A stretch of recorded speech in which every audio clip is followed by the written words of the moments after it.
Bienvenue à la 4e session du POG. Alors, ça y est, je vais accrocher le nom de l'école. Le SIEA qui nous accueille, donc merci à vous. Je laisse, de toute façon, tu avais un petit speech à faire juste après, donc j'introduis et je te laisse la parole. Donc, bonne nouvelle pour ceux qui suivent le POG depuis sa création. On a une association qui permet de nous structurer, qui a été déposée cette semaine. Donc à partir du mois prochain, on a une vraie structure. Et donc le POG qui a l'air de grossir, je remercie d'ailleurs tous ceux qui sont déjà venus, il y a des têtes que je reconnais, donc tant mieux si vous trouvez votre compte ici. Donc on va continuer, on va trouver d'autres thèmes, il y a plein de choses qui arrivent. Donc merci à tous de venir nous rendre visite et de faire un peu de public et de chaleur pendant ces présentations. Olivier, il est parti où? Ah oui, j'ai cru que c'était Kevin. Donc je te laisse te présenter ton petit speech et je présenterai les présentations. Merci.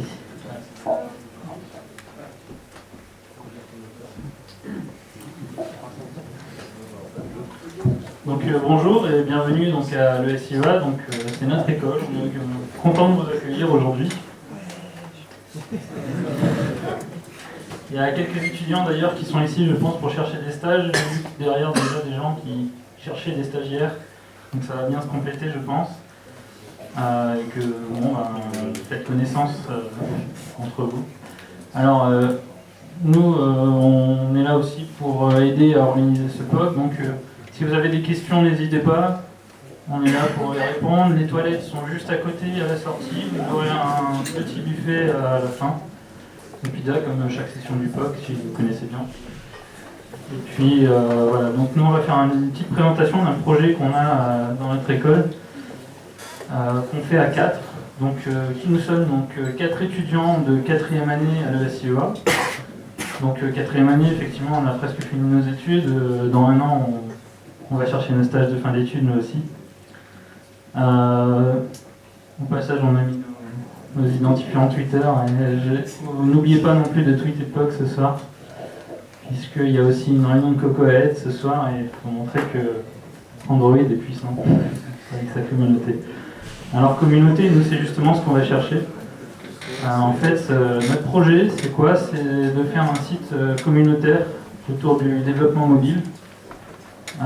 Donc des tutoriaux mobiles sous forme de wiki. On aimerait qu'il y ait un maximum de personnes qui participent, mais bon, ça viendra, je pense, plus tard. Nous-mêmes, on n'a pas fini la première version de notre site internet. Il est accessible, mais il n'y a pas beaucoup de contenu. Donc l'adresse devtuts.mobi. N'hésitez pas à vous inscrire, il y a un forum qui peut déjà servir aussi. Dans les semaines à venir, il y aura beaucoup de tutoriels qui vont être mis sur ce site internet.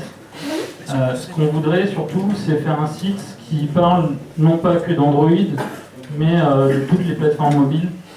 Donc nous, on s'est mis, on est 4 dans notre projet, on a fait de l'Android, de l'iOS, du Nokia, mais bon, ça a un peu tourné du vinaigre. On fait du Migo. Et puis du Windows Phone 7 aussi, que c'était quand même intéressant. Donc les tutoriaux qu'on a commencé à rédiger, bien évidemment, vont arriver bientôt. Sur le site, donc sur le wiki, on aura une organisation plus claire bientôt. Bon, si vous regardez effectivement sur le site internet, on n'a pas fini de définir toutes nos catégories, nos menus, etc. Mais ça va venir. Voilà. Sur le forum, c'est pareil. Vous connaissez le principe d'un forum forcément. On aimerait qu'il y ait un maximum de participation. Là, on est parti sur 4 plateformes mobiles, mais on aimerait qu'à terme, ça en concerne plus. On a mis des forums sur BlackBerry, Bada et compagnie. Je ne sais pas si ça va beaucoup parler là-dessus, mais on verra bien. Et il y aura donc une liaison faite avec le wiki sur ce forum pour essayer de garder une relation et de pouvoir évoluer constamment, de faire évoluer les tutoriaux. Voilà. Donc je crois que c'est tout ce qu'on avait à dire en fait, et puis on va laisser la place à Kevin Godin. Ok, merci. Toujours agréable de voir des étudiants qui bougent un peu avant la fin des études.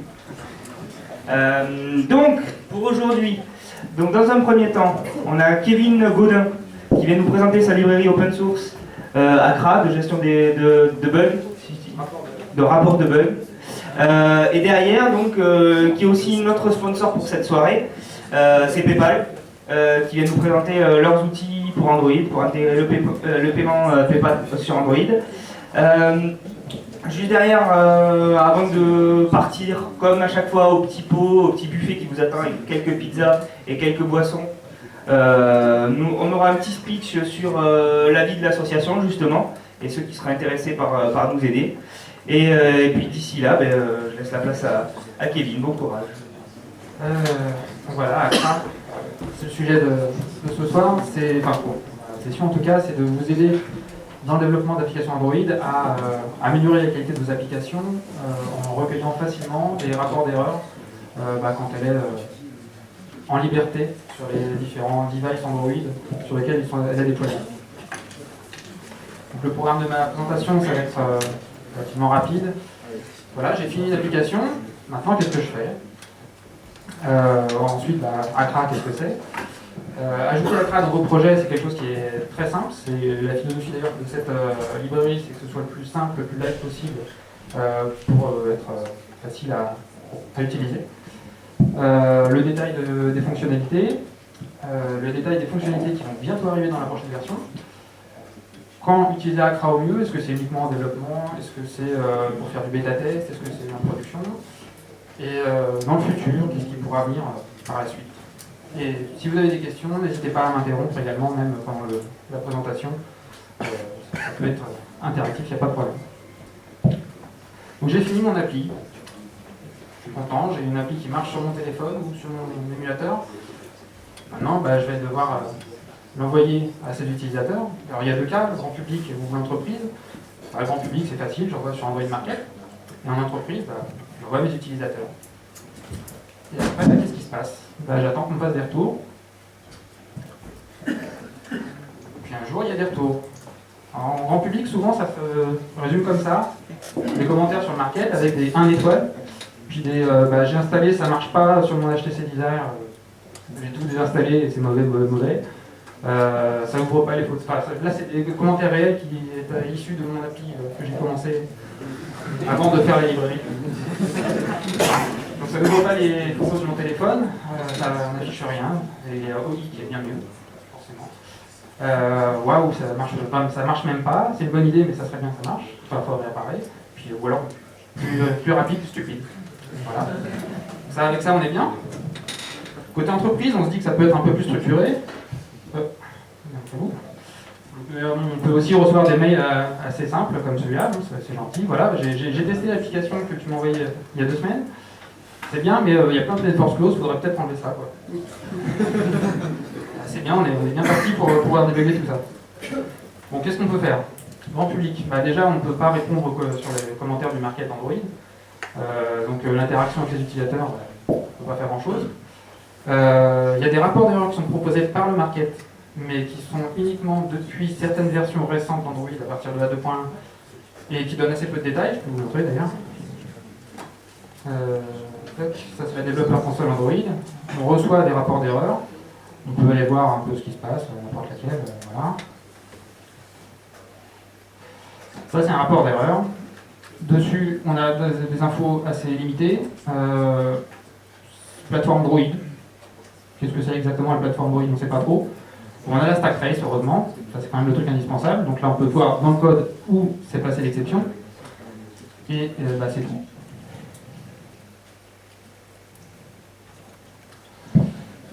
Et alors comment ça se passe quand on est en entreprise? Le problème c'est qu'on n'a même pas le market, donc les rapports d'erreur du market on ne peut pas les avoir. Il faut demander aux utilisateurs de nous expliquer comment ils ont fait pour planter l'application. Et éventuellement leur demander d'installer une application spécifique qui va aller récupérer les logs pour les envoyer par mail. C'est un peu compliqué, donc on ne peut pas demander ça à tout le monde non plus dans les utilisateurs entreprises, ce qui n'est pas très simple.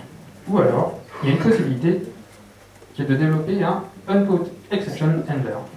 Un Uncaught Exception Handler, c'est une fonctionnalité de Java qui permet de positionner un objet sur un thread pour récupérer toutes les exceptions qui n'ont pas été catchées proprement dans l'application. Et à partir de là, on imagine que en récupérant toutes les exceptions non catchées, on pourrait les envoyer quelque part. Reste à savoir où. Donc il faut un script serveur quelque part pour recevoir ces rapports, les centraliser et les analyser. Il y a des exemples sur Stack Overflow. Il y a un lien sur la présentation quand je la mettrai en partage. Vous pourrez aller voir un thread sur le sujet qui a un exemple assez simple de Uncaught Exception Handler et un script PHP hébergé quelque part pour récupérer les rapports. Je me disais que tout ça, c'était quand même pas très pratique. Donc ACRA, qu'est-ce que c'est? C'est un Uncaught Exception Handler, basiquement, qui envoie ses rapports vers un formulaire Google Doc. Donc là, la question de l'hébergement ne se pose pas, c'est sur les serveurs Google. Et au final, on a tous nos rapports d'exception qui arrivent dans un spreadsheet, enfin un tableur Excel chez Google. C'est très facile à mettre en œuvre. Il y a pas mal d'options de configuration. Alors c'est un projet open source que j'ai mis en licence Apache, donc complètement réutilisable par tout un chacun sans aucune contrainte. Très peu, si ce n'est laisser la paternité à ses papas. Donc c'est hébergé sur Google Code, sur acra.googlecode.com. La première version, je l'ai publiée en avril 2010, donc ça fait un an. Et la version stable courante, c'est la 3.1.1, il y a un rythme de 10 téléchargements par jour de la librairie, ce qui est quand même pas mal pour une librairie de développement. Je suis le principal développeur de cette librairie et il y a des contributions ponctuelles qui arrivent de temps en temps pour améliorer la librairie. Pour ajouter ACRA, c'est très simple. Donc on a, au départ, dans le package, quand on télécharge la librairie, il y a un point CSV qu'il faut importer dans Google Docs pour créer un spreadsheet. À partir de là, on fait un formulaire. On ajoute juste un jar dans la librairie du projet, dans la librairie associée au projet. On rajoute une annotation sur une classe qui hérite de l'application Android et une ligne dans le onCreate pour initialiser la librairie. Et dans le manifeste, il faut déclarer le nom de cette application spécifique et rajouter une permission Internet pour pouvoir envoyer la librairie. Je vais vous montrer.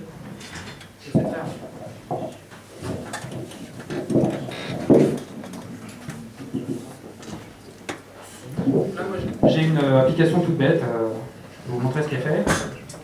Je vais avancer.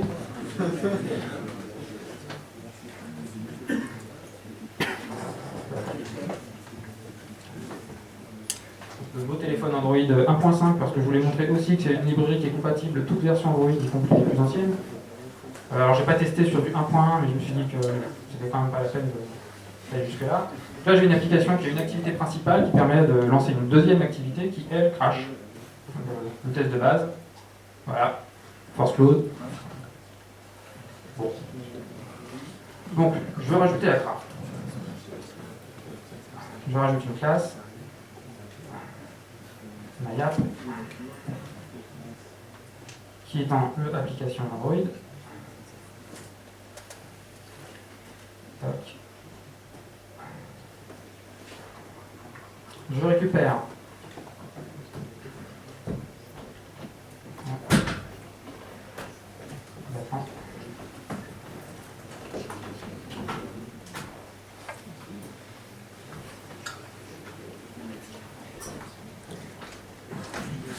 le jar que j'ai mis dans un coin là. Hop, je le rajoute dans ma librairie.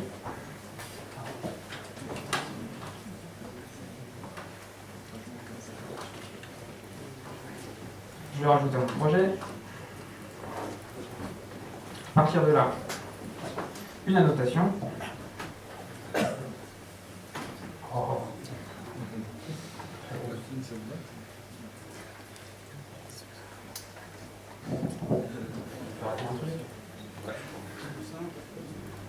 Non, c'est juste moi qui veux savoir l'écrire en fait. Il y a un paramètre obligatoire qui est le form key. Ce form key, on va dans un espace Google Doc.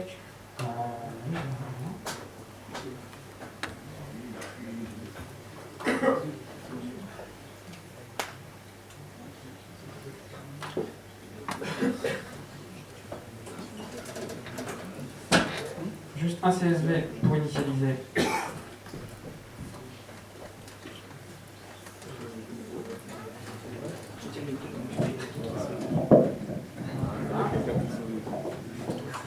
donc je vais donner un modèle de rapport à importer dans le Claude.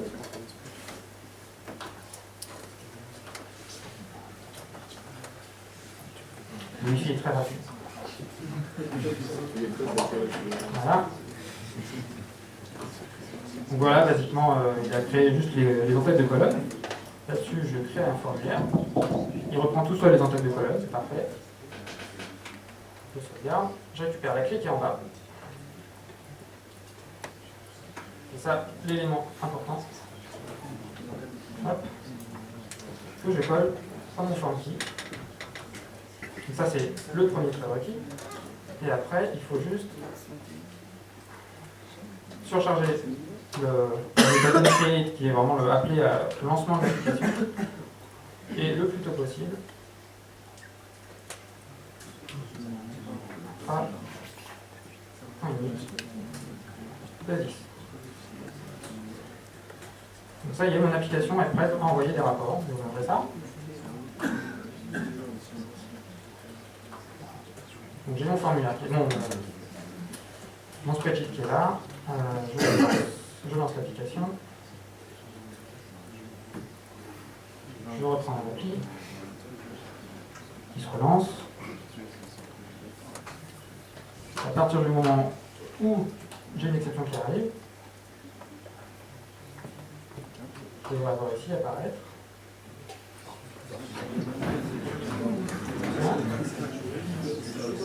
Permission Internet? Non, il devrait déjà être parti. Là, j'ai pas rajouté la permission Internet, mais oui. Il n'y a pas que ça, dans Manifest, il y a deux choses à faire. Il y a deux choses à faire. Dans Manifest, il y a le nom de l'application qu'on a spécifié. Il doit le trouver tout seul. Maya. Et la permission Internet, effectivement. Normalement, alors sur le wiki du projet sur Google Code, il y a point par point, il faut suivre bien pour ne pas se rater.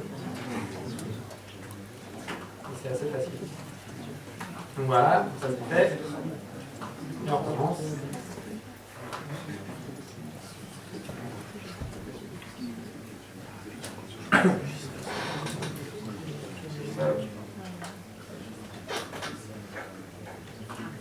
Ça prend un peu plus de temps parce qu'il collecte des données. Et puis il envoie, mais normalement ça ne devrait pas prendre tant de temps que ça quand même. Le wifi, le fameux.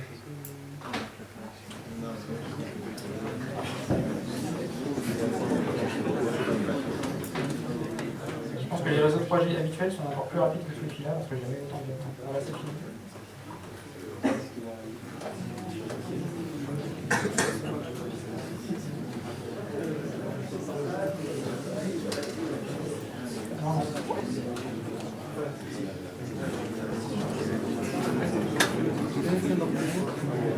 C'est l'effet démo, je m'y attendais en même temps.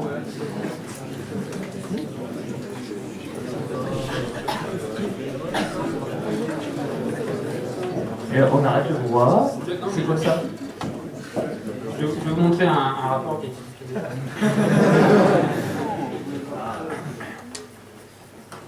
Alors, qu'est-ce qu'on a dans notre rapport? On a l'heure à laquelle c'est arrivé, la version de l'application, ça c'est le numéro de version de l'application au moment où elle a craché. Différentes informations techniques, le package, le file path, le phone model, donc ça c'est intéressant parce que ça permet de savoir quel type de terminal a tourné, sur lequel tourner l'application. La version de Android. Ouais, ça va aller. Merci. Donc on a pas mal d'informations sur le build d'Android même pour voir si c'est des ROM custom sur la mémoire disponible sur le device. On a un champ custom dont je vous parlerai après. La stack trace, qui était vraiment l'endroit où ça a craché dans l'appli. Juste pour que ce soit plus lisible.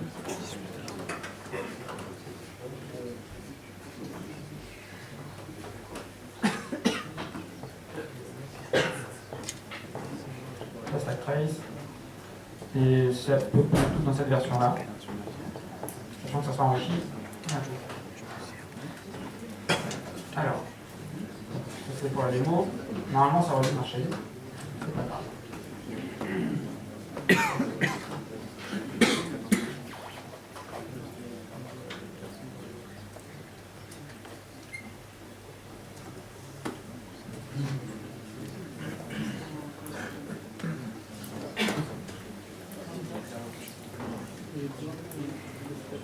On va prendre quelque chose d'un peu plus sûr. Donc les fonctionnalités. On a 3 modes d'interaction. Donc ce que vous avez vu là, c'est le mode silent, où finalement c'est invisible, mais normalement ça va quand même jusqu'à envoyer un rapport. On a quand même la fenêtre force close système qui arrive, et derrière, discrètement, on envoie un rapport vers Google Doc.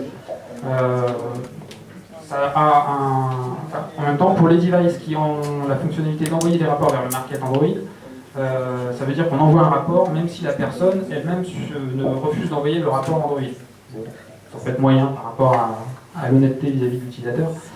Après, on a d'autres modes d'interaction qui sont le toast, où là on a juste un message qui apparaît, le toast Android, sur impression qui dit bah, voilà, que vous pouvez le paramétrer avec un texte à vous, internationalisable, c'est une ressource Android. Qui prévient, bah voilà, il y a eu un crash, mais un rapport a été envoyé aux développeurs pour aider à résoudre le problème. Et on a un autre mode, je vais vous montrer, j'avais prévu ça. Donc ça, c'est le toast. Ensuite, on a un autre mode qui est notification, qui envoie au moment du crash une notification dans la barre d'état, avec pareil, icône et texte paramétrables par besoin. Donc la notification qui est ici, on appuie dessus et à ce moment-là, un dialogue qui permet d'expliquer ce qui s'est passé, de demander un commentaire à l'utilisateur éventuel, puis du coup il refuse ou accepte d'envoyer le rapport. Tout ça, ça se paramètre toujours sur la même annotation reports crashes, avec différents paramètres auxquels on fournit les identifiants de ressources qu'on veut affecter à chacun des différents modes. Donc on a le mode qui est un objet spécifique, une enum avec les 3 possibilités, et derrière des ressources qui peuvent même être optionnelles si on veut enlever certains morceaux de l'interaction pour alléger ou aller jusqu'au bout et demander toutes les infos. Qu'est-ce que c'est capable de faire encore? Ça peut aussi envoyer les rapports vers votre propre script serveur. Donc si vous ne voulez pas du Google Doc, vous avez déjà développé un script serveur, vous pouvez, via un paramètre de la notation, préciser une URL de destination du rapport, que ce soit HTTP, HTTPS, ajouter des traces spécifiques qui vont arriver dans le champ custom qui était vide tout à l'heure.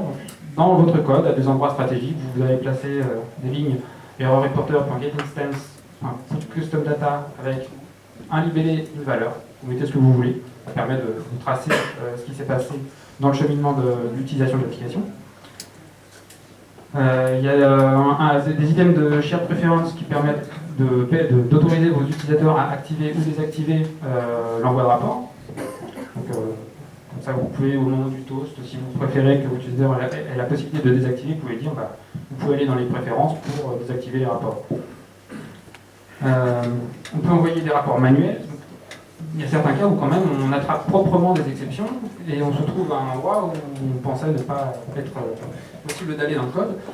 Et dans ces cas-là, on aimerait bien savoir quand même ce qui s'est passé pour arriver à cet état-là. Donc dans ces cas-là, on peut appeler une méthode de l'error reporter qui va aller envoyer un rapport manuel à l'initiative du développeur. Et même si vous avez configuré Accra pour être dans un mode d'interaction avec l'utilisateur, pour débugger des cas précis de bugs récalcitrants, vous pouvez utiliser le handle silent exception qui permet malgré tout d'envoyer des rapports discrets, même si vous êtes en notification toast ou notification par fenêtre dialogue. Les limites, ça ne gère que les exceptions, pas les ANR, c'est des application non-responding. Donc si vous avez une méthode qui prend trop de temps sur le thread de l'UI, vous avez le système au bout de 3 secondes qui prévient l'utilisateur que l'application ne répond plus et il faut l'arrêter. Enfin, on propose de l'arrêter. Donc ça, Accra ne les gère pas. On ne peut pas les intercepter de cette façon-là. On peut se poser la question de la limite de capacité des Google Spreadsheets. Donc je me suis posé la question suite à une personne qui travaillait sur une grosse appli avec beaucoup d'utilisateurs. qui m'a demandé des infos. Donc en fait, les spreadsheets Google sont limités à 400 000 cellules, qui en version 3.1.1 de Accra permet d'avoir 14 000 rapports dans un même tableau. Ça laisse le temps, entre-temps, d'aller nettoyer un peu ceux qu'on a déjà traités. Donc, ça va. Et ce qui est souvent demandé aussi, c'est d'avoir un mode avec directement le dialogue plutôt que de passer par l'étape notification. Mais il se trouve qu'au moment du crash d'une application, le système place le thread courant dans un mode assez particulier qui ne peut plus créer d'autres activités. Donc là, je n'ai pas trouvé de moyen d'implémenter ce nouveau dialogue au moment du crash. Et donc c'est par le biais détourné de la notification finalement que j'ai réussi à émuler à peu près ce fonctionnement. Alors il y a des travaux en cours encore, avec plus de souplesse dans l'envoi vers des scripts perso. À l'heure actuelle, le nombre de paramètres qui sont envoyés à un script perso suivent le libellé des inputs du formulaire Google Docs, mais c'est pas super clair. Donc, il y aura la possibilité dans la prochaine version d'avoir des noms de paramètres en poste qui sont représentatifs du contenu de chaque variable. Support d'authentification HTTP basique, si vous préférez que votre formulaire ne soit pas ouvert à tout le monde, vous pouvez mettre des identifiants. L'envoi par email, c'est quelque chose qui a été demandé pour les applications qui n'ont pas forcément besoin de la permission Internet, sur laquelle ils veulent quand même avoir une possibilité de faire envoyer des rapports par les utilisateurs. Et donc ce qui se passe, c'est que le rapport est constitué, est transmis à un client mail via un intent Android. Donc l'utilisateur choisit un client mail, il y a le contenu du rapport qui apparaît dans le corps du mail, et il n'y a plus qu'à envoyer pour que ça parte chez le développeur. Et dans ce cas-là, le contenu du rapport est paramétrable, on peut choisir les champs exacts qu'on veut pour ne pas avoir des rapports de 20 mètres de long envoyés dans l'email. Il y a une nouvelle API qui va permettre de même développer vos propres envoyeurs de rapports. Si vous avez des choses à faire avec le rapport, n'importe quoi, une API toute simple qui s'appelle Report Sender avec un handle report, je sais comment j'appelle la méthode, qui vous fournit toutes les infos du rapport et vous pouvez en faire ce que vous voulez. Donc après, vous pouvez plugger ça sur un système que vous avez développé chez vous, tout est ouvert. Il y aura plus de données envoyées, avec la limite de si on en rajoute trop, il faut faire attention, donc tout ça est optionnel, notamment le logcat complet, un extrait du logcat qui est par défaut à 200 lignes de logcat. Donc, le logcat, c'est vraiment toute la console système de traces Android qui vont contenir à la fois la stack trace du moment où il y a eu un problème, mais également tout le contexte des autres applications qui tracent des choses dans le logcat, ou même vos logs à vous, que vous avez placés dans l'application, dans votre application, et pas uniquement le stack trace. Comme ça, vous savez ce qui s'est passé avant le crash. Il se trouve qu'après, j'ai fouillé un peu dans l'API Android et j'ai cherché d'autres infos qui pourraient être intéressantes pour le développement. Donc dans le logcat, déjà, il y a trois browsers. Il y a le log normal qu'on utilise tous, mais il y a aussi un logcat event qui est plus spécifique plateforme bas niveau, mais même un logcat radio qui liste l'ensemble des changements qui arrivent sur le système radio 3G ou vraiment toute la téléphonie. Il y a des infos sur juste pour activer ces traces de logcat, tout ce qu'il y aura à faire, c'est rajouter la permission readlogs. Et par défaut, à partir du moment où on a readlogs, on envoie les infos du logcat normal. Et après, il y a d'autres options pour renvoyer les autres buffers. Donc il y aura en plus des infos sur l'utilisation mémoire, les systèmes available features, donc ça permet de savoir sur le device sur lequel tourne l'application quels sont les types de matériel, le type de navigation, est-ce qu'il y a un trackball, est-ce qu'il y a vraiment toutes les... C'est l'équivalent de ce qui est challengé par le market pour proposer des applications qui sont aptes à être installées sur un device. Les package stats, c'est les informations d'espace pris par votre application. L'environnement, ça va être tout ce qui est relatif au SD card, au file storage externe. Le Dropbox Manager, c'est un nouveau système de log bas niveau qui a été introduit dans la version 2.1, je crois, d'Android, sur lesquels j'ai repéré dans les sources Android des tags qui ont été utilisés pour... là, ça va être vraiment pour ceux qui aiment bidouiller. Les settings aussi, qui vont permettre notamment de récupérer tous les paramètres qui sont gérés, qui ont été réglés par l'utilisateur par rapport à son téléphone et qui ne sont pas accessibles programmatiquement. Typiquement, c'est Wi-Fi activé, pas activé. Enfin, dedans, il y a aussi l'Android ID qui est intéressant, qui permet d'identifier une instance, une installation spécifique d'un téléphone. Donc si vous voyez revenir des crashs avec tout le temps le même Android ID, c'est le même utilisateur qui est en train de faire les tests. Enfin, en tout cas de crasher. Il y a une option aussi pour permettre à l'utilisateur de fournir son adresse email pour être recontacté, soit via des chats de préférence, soit via la dialogue d'envoi de rapport. Il y a aussi le Unique ID, enfin, si on fournit la permission Read Telephone State à l'application, on sera capable de renvoyer le Unique ID qui identifie un device donné. Et aussi une intégration du projet avec Maven, grâce à Pierre qui est ici, qui a refactoré le projet pour permettre aux fans de Maven de gérer leur dépendance avec Accra via Maven. Donc quand utiliser Accra? En développement, c'est pas forcément super utile, vous êtes sur vos devices de test connectés directement, vous êtes déjà bien outillés. En recette ou phase de bêta, là c'est très très pratique parce que comme ça vous récupérez tous les crashs, toutes les traces de crash. Il n'y a pas s'il y a un éventuel impact de l'envoi de rapport auprès des utilisateurs, là, c'est des utilisateurs qui sont en phase de test ou de bêta, donc ça ne va pas les gêner. En phase de production, ça peut être quand même très très utile pour être informé au plus tôt des bugs et des défauts de compatibilité. C'est surtout ça qui va être le plus important. On parle souvent de la fragmentation sur Android. Grâce à ça, vous allez pouvoir la constater réellement. Si vraiment elle pose des problèmes, ça va vous permettre de savoir quels sont les devices qui posent problème, d'analyser sur ces devices pourquoi il y a des crashs qui apparaissent alors que sur tous les autres ça fonctionne bien.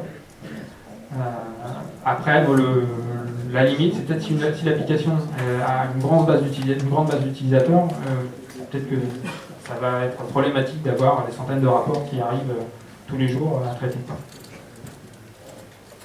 Chose que je n'ai pas précisé, l'avantage des Google Docs, donc déjà, c'est qu'on n'a pas besoin de gérer un serveur sur lequel on a notre système de réception de rapport, mais ça permet aussi de bénéficier de tout le système d'interaction, de travail en équipe.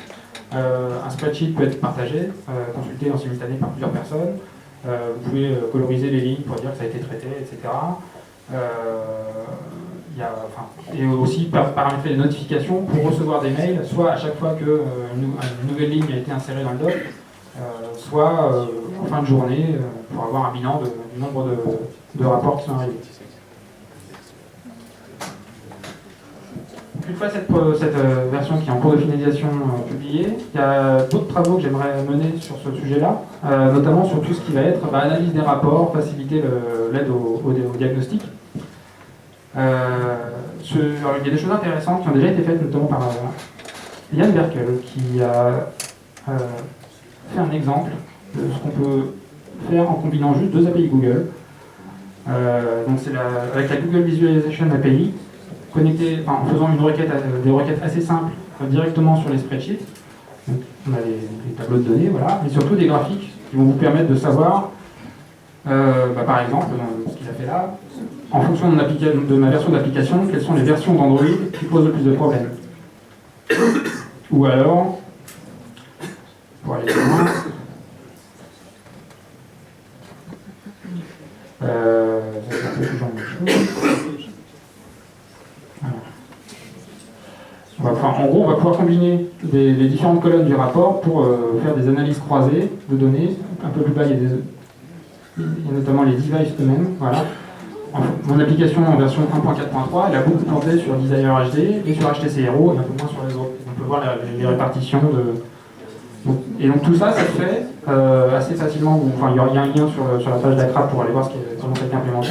C'est une page HTML statique avec du JavaScript dedans qui va juste faire des requêtes auprès du Google, du spreadsheet et transmettre ça à la Visualization API. Ça fait une centaine de lignes et ça marche super bien.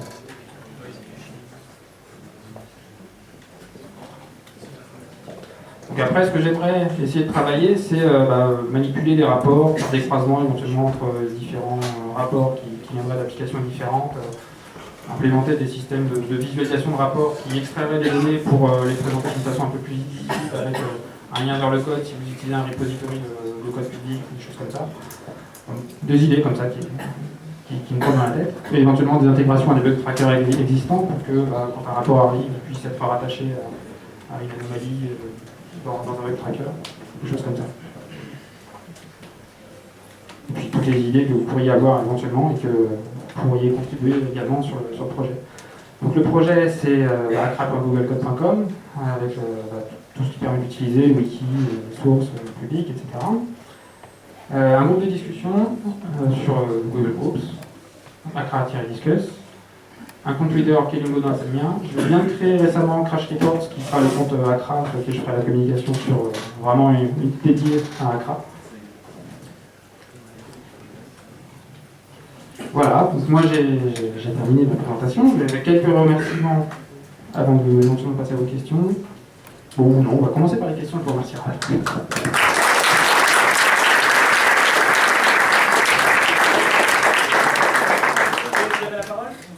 Ouais, donc est-ce que vous avez des questions? Du coup, il va peut-être falloir faire passer le micro ou non, enfin, qui parle fort? Faut parler fort. Je répéterai la question. Parmi les notifications, si on met en mode où l'utilisateur peut mettre un message, oui. Ça va dans quelle colonne? Parce que la custom, de ce que j'ai compris, c'est pour une autre... ouais, alors, comme ma démo a foiré, j'ai pas forcément pris une version réelle de rapport. Il y a une colonne dédiée, user comment. Et voilà, ça va dedans. Okay. Effectivement, le custom, c'est pour tout ce qui est association clé-valeur avec les petites custom data que j'ai montré aussi par ailleurs. Ok, et ce que permet l'API visualisation de Google, c'est déjà possible, il me semble aussi dans Google Spreadsheet. Ouais, alors il y a certainement moyen de faire des choses directement dans le spreadsheet. Mais j'ai jamais eu le temps de creuser plus que ça, effectivement. Mais ça faisait partie des choses que j'aimerais creuser aussi. Je peux pas tout faire. Ok. D'autres questions? Ouais. Ça marche pour toutes les threads ou pour Pardon? Ça marche pour les crashs dans toutes les threads? Oui, il se trouve qu'en étant placé sur l'objet application, finalement, j'ai constaté que les threads qui étaient dérivés par la suite conservaient le uncode exception handler. Donc finalement, ce n'est pas appliqué uniquement sur le thread, le premier thread qui vient, le thread de UI, mais également sur les threads qui seraient générés par des async tasks par ailleurs. J'ai une question, est-ce que vous rendez bien la main aux autres uncode exception handlers, donc vraiment avec les sociétés analytics? Et deuxième chose, comment vous gérez le mode déconnecté quand finalement le rapport n'est pas... Ouais. Rendre la main aux autres uncode exception handlers, non. Sauf dans le cas du silent. Là oui, effectivement, c'est en tout cas, je rends la main au default exception handler que j'ai supprimé avant d'insérer le mot. Et donc la deuxième question, Mode déconnecté. Le mode déconnecté, dans ce cas-là, le rapport est gardé dans un coin et au prochain lancement d'application, on va essayer de le renvoyer. Ou au prochain envoi de rapport. Oui. Je pense à un truc. Est-ce qu'on pourrait imaginer avoir un heap dump qui soit généré et envoyé, alors pas forcément sur Google Docs, mais en tant que fichier Google Docs par exemple? J'ai peur de la taille du heap dump. Ouais, c'était intéressant. J'y ai pensé à un moment donné, je me suis dit quand même, là ça va faire un peu gros. Enfin, déjà, les log 4, il faut en limiter la taille parce que là on a vu dans des conditions de réseau très mauvaises que ça a pris du temps à essayer d'envoyer le rapport et il a fini par pas arriver. Je sens moyen. Oui.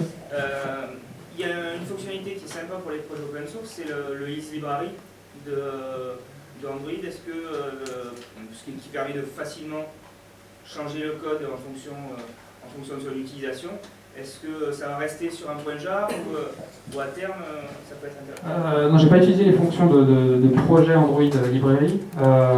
Je voulais que ce soit vraiment le truc le plus simple possible. On prend un jar, on le pose dans un coin et ça marche. Après, tout ce qui était justement, quand j'ai commencé en plus, je crois que ça n'existait pas encore les projets Library.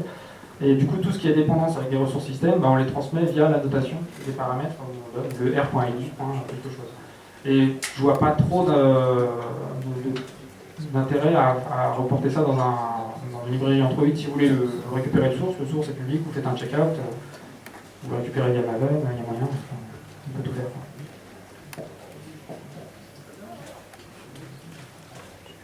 Nous, du Google Doc, c'est pas les 14 000 rapports. Oui. On oublie les suivants, ou ça arrivera, ou ça peut Bah, vous en faites ce que vous voulez en fait. Je sais pas ce qui se passe quand les 14 000 arrivent. J'ai pas testé. Je pense qu'il serait plus sain de faire un peu de ménage et de les transférer dans un autre rapport si on arrive à ce niveau-là. D'autres questions? Ok. Merci. Donc,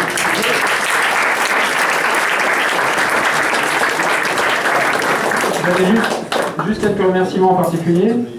Emmanuel Astier qui est sur Android Allocali et qui tient le androidblogger.blogspot.com, qui est la personne qui a fait le premier Encode-Tender Exception que j'avais vu, qui lui faisait des envois par mail et qui est le source à partir de lequel je suis parti ensuite pour construire toute la librairie. Pierre Enrico pour l'expert Maven qui a fait le refactoring du projet pour sa mavenisation. Donc Yann Merkel qui travaille activement sur l'analyse autour des rapports. Il m'a fait part aussi de travaux sur l'utilisation d'algorithmes un peu spécifiques pour essayer de faire des rapprochements entre les différents rapports et regrouper des rapports similaires. Le PAUG, merci d'exister. Et puis vous, pour être venu. Et sans oublier le SIEA qui nous accueille aujourd'hui. Voilà. Ah oui, voilà. J'envoie un message s'il y en a qui nous suivent sur le live stream pour nous faire des retours soit par Twitter, soit par les commentaires. Moi, je les suis pas, les commentaires, je sais pas si quelqu'un les suit. Voilà, si c'est pas trop dégueulasse. Excusez du terme. Donc voilà, présentation de PayPal. On remercie aussi pour le sponsoring du pot juste après, qui nous attend. Et messieurs, je vous laisse la main.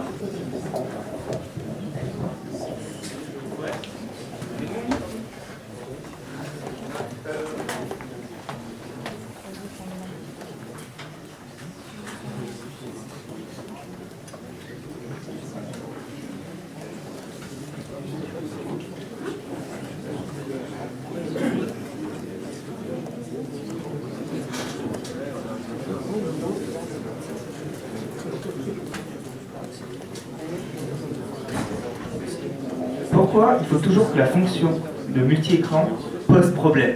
Je ne sais pas si vous avez remarqué, ça arrive à chaque fois. Donc on a juste un problème pour relancer l'écran, ça arrive. Ouais, c'est un F5, mais c'est ça qui ne fonctionne jamais.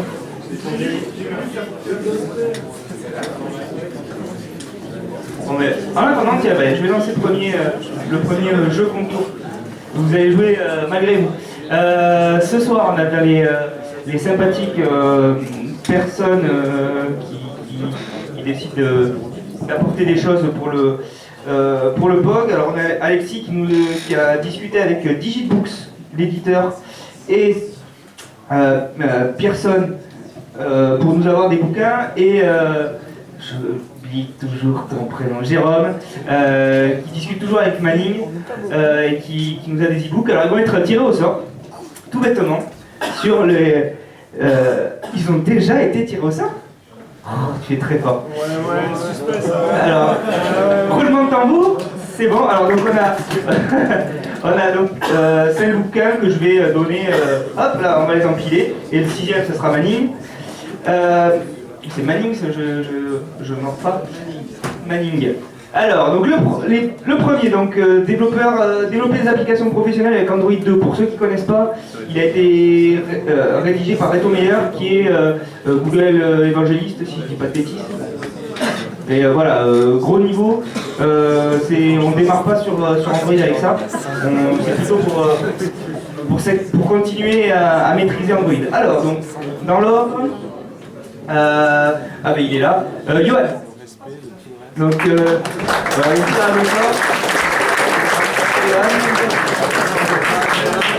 alors, le deuxième. Je prends dans l'ordre, on a les noms qui ont été tirés. Alors, ça a été fait donc sur la liste des inscriptions. Donc, ceux qui se sont inscrits en amis de quelqu'un, je suis désolé, je les ai pas. Ceux qui ne sont pas inscrits, ça vous apprendra à vous inscrire. Et ça a été fait avec random.org. J'aime bien le site, il est marrant. Alors, Waf. Ah, voilà, des prénoms que je vais écorcher. Wafa Benelkani. Ah non, ouais, c'est quelqu'un? Bon, mais Donc j'aurais pas l'appel au cas où. Wafae Benel Kadi. Non, bon, alors suivant. Didier Sanchez. Sanchez. Voilà. Est-ce que t'as levé la main, c'est juste avant. Ou ton pote. Bon. Il faut se lever pour venir le chercher.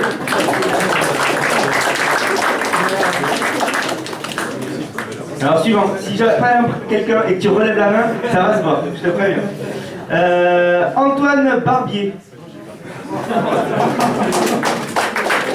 Alors ensuite, bien sûr, alors développé pour Android, ça a été fait par Ludovic Perrier et Cyril Mottier qui ont fait tous les deux déjà des présentations au POF. Donc très bon bouquin, moi je l'ai lu, j'ai beaucoup apprécié.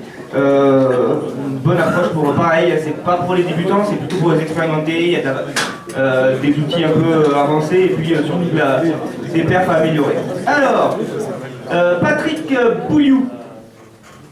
Patrick Bouilloux une fois, Patrick Bouilloux deux fois. Non, tu m'auras pas comme ça. Benjamin Vadon.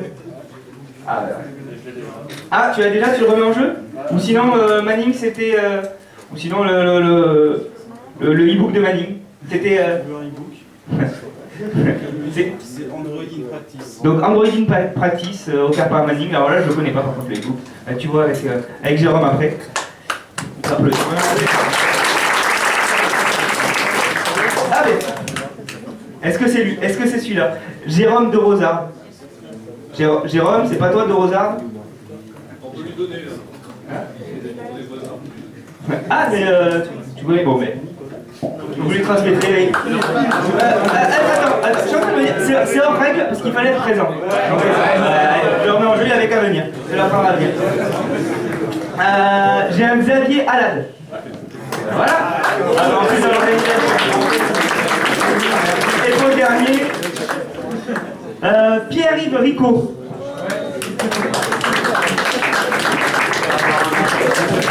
Bon mais félicitations à tous. Donc si vous avez comme ça des petits lots à faire gagner, n'hésitez pas à venir les faire gagner, on les distribuera comme ça sur les inscriptions. Ça vous incitera à vous inscrire. Bande de tricheurs. Bon mais nous sommes bons pour PayPal, messieurs. Bon courage. Bonsoir à tout le monde. Bonsoir.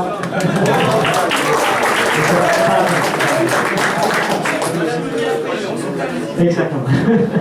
Alors, uniquement une brève introduction, après on va faire la présentation pour PayPal. Donc je suis Conrado Tomassoni, je suis responsable de la communauté de développeurs pour PayPal en Europe. Je voudrais la première chose remercier Stéphane pour la possibilité de venir ce soir pour vous présenter la nouvelle plateforme de PayPal et la possibilité d'intégrer dans l'application Android PayPal comme moyen de paiement.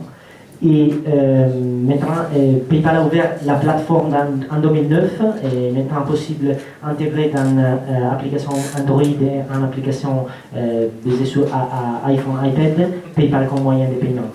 Et je pense que cette fois, on irait avoir la possibilité de donner de PayPal pour intégrer PayPal comme moyen de paiement. Et après, une PayPal Developer Challenge qui a été ouvert dans le mois de mars et ouvert jusqu'au 14 mai et qui donne beaucoup de possibilités pour les développeurs pour gagner des argent pour une façon et pour une autre façon pour avoir des activités de marketing, de co-marketing et de PR avec PayPal. Je laisse la parole à Okun. Bonsoir, je suis Okun. Moi aussi je parle français avec un accent. J'espère que vous me comprenez tous. Je travaille PayPal depuis plus d'une année. Et je suis le contact technique de grands comptes et de partenaires pour mettre les solutions PayPal sur leur site. Mais je suis aussi un évangéliste pour l'innovation et je travaille vraiment très près de développeurs et de startups pour construire des projets en innovation. Malheureusement, je ne suis pas aussi un bon développeur que vous, mais là, on essaie de vous aider avec peut-être quelques idées. Donc, je voudrais commencer la présentation avec un petit vidéo que nous avons fait. Toujours j'ai le programme.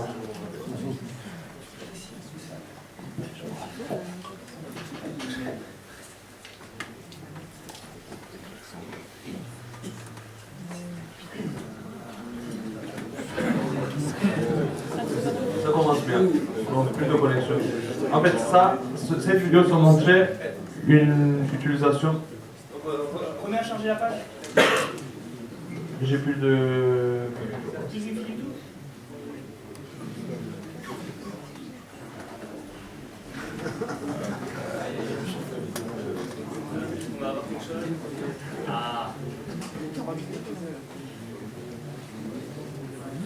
Voilà, ça arrive. Ça arrive bien, enfin, désolé.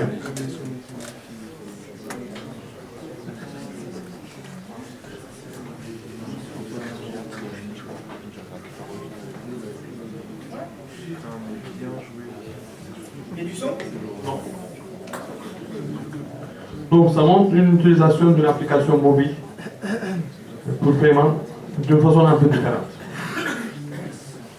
Je pense que vous connaissez tous les QR codes.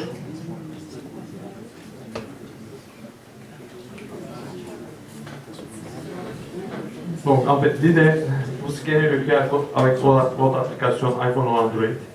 Et au moment où vous scannez le QR code, vous allez être redirigé à PayPal pour faire le paiement et vous allez acheter ce produit dans un monde offline. En fait, je vous montre cette vidéo plutôt pour vous donner une idée que pour le moment, l'utilisation, ça change.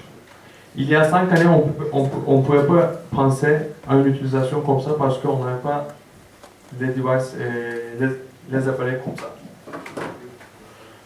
On pouvait penser à acheter sur Internet, sur le e-commerce. Donc, je vais juste donner un peu les chiffres pour le e-commerce. Vous connaissez peut-être PayPal. Combien de personnes ont un compte PayPal ici, dans le site?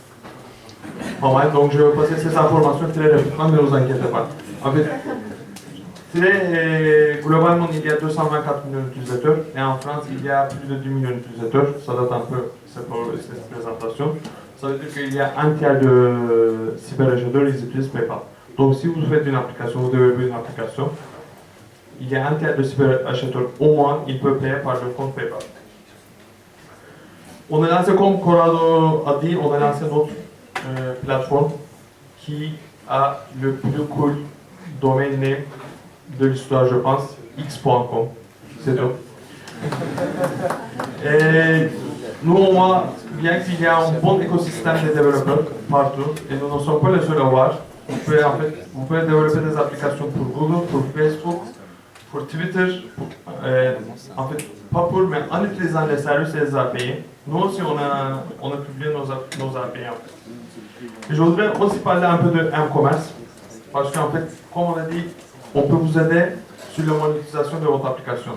Le e-commerce, ça grandit énormément et ça grandit très très rapidement. Voici les chiffres en fait.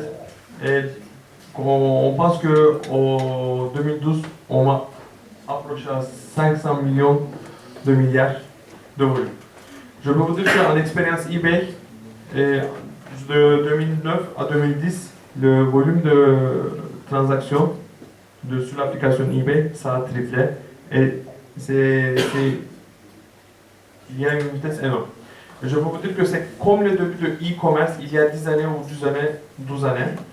Là, en ce moment, ça a commencé, ça se passe. Et là, vous avez une chance d'être l'un des premiers joueurs. Malheureusement, en 2013, en 2014, ça serait déjà un peu trop tard. Mais maintenant, vous pouvez prendre l'avantage d'être l'un des premiers. Et aussi, je voudrais vous dire qu'en fait, l'expérience, ça change un petit peu. Parce que e-commerce, c'était seulement sur les ordinateurs. Mais maintenant, le commerce, on voit sur tous les devices. Tous les marques, ils sont en train de lancer des tablettes. En fait, après, il y a les télévisions. Maintenant, on voit de plus en plus de télévisions qui sont connectées. Donc, je pense que ces différents appareils, ils vont converger. Et le but de PayPal, on essaie de vous donner des API que vous pouvez utiliser pour toutes les plateformes. Là, aujourd'hui, on serait plutôt focusé sur Android, bien sûr, parce que c'est notre but. Mais il faut toujours penser d'être disponible, de faire disponible peut-être une application sur la plupart des appareils. Mais quand même, nous avons, si on se focus sur le mobile, quand même, nous avons des barrières. C'est quoi les barrières? En fait, il faut avouer que tout le monde déteste de taper sur ces appareils. Vraiment, moi, je déteste et ça prend du temps. C'est pas comme un clavier. Et aussi pour le paiement, personnellement, c'est difficile de taper son numéro de carte de crédit avec tous ces problèmes de sécurité. Quand même, les utilisateurs, ils ont peur de donner leur carte de crédit sur mobile. Donc, qu'est-ce qu'on a fait pour mobile? Nous avons lancé des produits. Il y a 2 librairies et aussi il y a le Mobile Express Checkout. Les librairies, surtout sur l'Android, j'ai testé personnellement. C'est très facile à intégrer et c'est un bon librairie. Vous pouvez utiliser dans vos applications Android pour la partie paiement. Il y a aussi Mobile Express Checkout que vous pouvez utiliser dans le mobile site. Parce que c'est toujours une question, est-ce qu'à long terme, est-ce que les mobiles sites ils vont suivre ou les applications? On ne sait pas les réponses pour le moment. Nous, en étant PayPal, on n'a pas de choix. On nous supporte dans tous les deux. Ça, c'est le capture d'écran de Mobile Express Checkout. Vous êtes sur le site marchand. Après, vous allez être dirigé à PayPal. Et là, sur cette page-là, le client il va entrer son email et son mot de passe. Il va choisir sa méthode de paiement, son adresse de livraison et il va cliquer sur Pay Now pour finaliser cette transaction. Ça, c'est notre librairie qu'on a lancé. L'interface pour l'utilisateur final, c'est la même. Vous pouvez utiliser les différentes fonctionnalités de Adaptive Payments que je vais parler tout à l'heure. Je pense que c'est toujours plus facile d'entrer une adresse email ou même un numéro de téléphone avec une adresse PIN. C'est toujours plus facile que d'entrer les informations de carte de crédit. Et aussi l'avantage de PayPal en fait, en étant développeur, vous pouvez obtenir par exemple l'adresse de livraison ou les informations d'un utilisateur. Ça veut dire que dans ce cas-là, vous pouvez vraiment optimiser l'entrée des informations, la saisie des informations sur votre application. Je pense que tous d'accord que les gens en général n'ont pas. Vous pouvez utiliser bien sûr pour les donations aussi. En fait, surtout en Angleterre et aux États-Unis, on voit beaucoup que PayPal est utilisé beaucoup pour les donations. Et je pense que ça va grandir en France aussi. Et là, comme je vous ai dit, pour l'utilisateur final, il n'y a pas de grande différence entre Mobile Express Checkout et librairie parce qu'on a essayé de proposer la même expérience pour que l'utilisateur comprenne très bien qu'ils sont sur PayPal. Là, je voudrais juste parler brièvement des modèles qui sont créés pour les développeurs. Ça s'appelle Adaptive Payments. En fait, PayPal a été créé en 1999. Après, ça a été racheté en eBay en 2001. Et la philosophie de PayPal, c'était très facile. Il y avait une personne qui envoyait l'argent et l'autre personne qui recevait. C'était ça. Mais du coup, il y a 2 années, il y a un autre besoin qui est né. En fait, les développeurs. Les développeurs, ils veulent fournir des plateformes, mais ils ne veulent pas prendre les responsabilités de paiement et ils ne veulent pas toucher au fonds, mais ils veulent proposer d'autres solutions. C'est pour ça qu'on a introduit Parallel Payment et Chain Payment.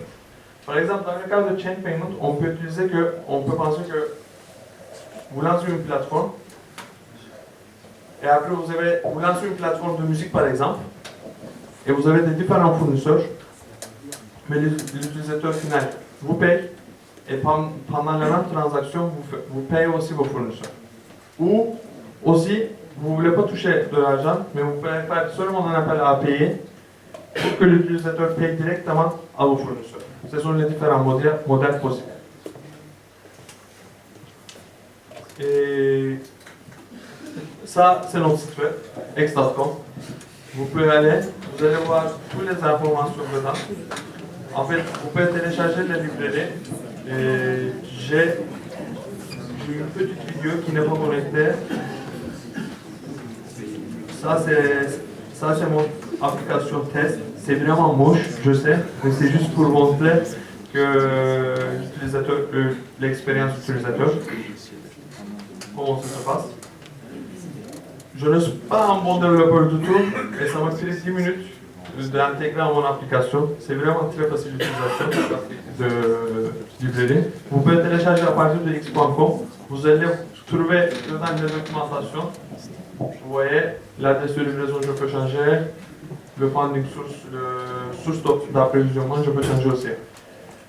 Et cette adresse de livraison, grâce à un callback, vous pouvez obtenir dans votre application en fait. Vous allez trouver dans une documentation qui explique tous les paramètres, etc.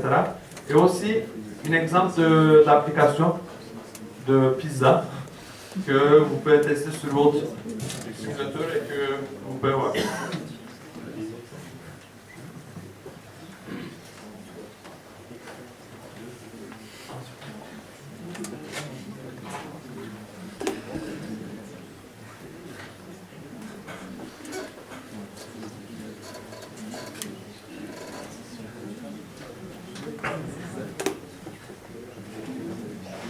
Donc je vais parler un peu très brièvement de l'intégration parce que comme je vous ai dit, je pense que vous êtes tous, vous développez mieux que moi.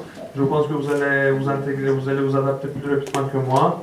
En fait, c'est un ami qui m'a filé, c'est un collègue qui m'a filé ces lignes de code et il m'a dit à la dernière minute que ces codes en fait ça ne compile pas. Donc s'il y a des erreurs, je le ferai. Donc, il faut initialiser les librairies avec cette méthode. Ne vous inquiétez pas, dans les librairies que vous allez télécharger, le code ça compile. Ça, je teste personnellement. Après, il y a trois environnements possibles. C'est Live, bien sûr. Sandbox, en fait, c'est notre environnement de test qui est tout à fait pareil que l'environnement de production. Ça vous permet de faire vos tests. Et aussi, environnement non, ça vous permet de développer quand vous êtes déconnecté. Bien sûr, il faut mettre à jour le manifeste, comme la plupart des applications, la plupart des librairies d'Android. Et vous avez des différentes possibilités de boutons. En fait, l'application, les librairies vont vous générer un bouton que vous allez mettre dans votre application. Ça peut être Pay with PayPal ou Donate with PayPal. Bien sûr, c'est localisé en français. Payer avec PayPal ou pour la donation, je peux me souvenir de la... Donc après,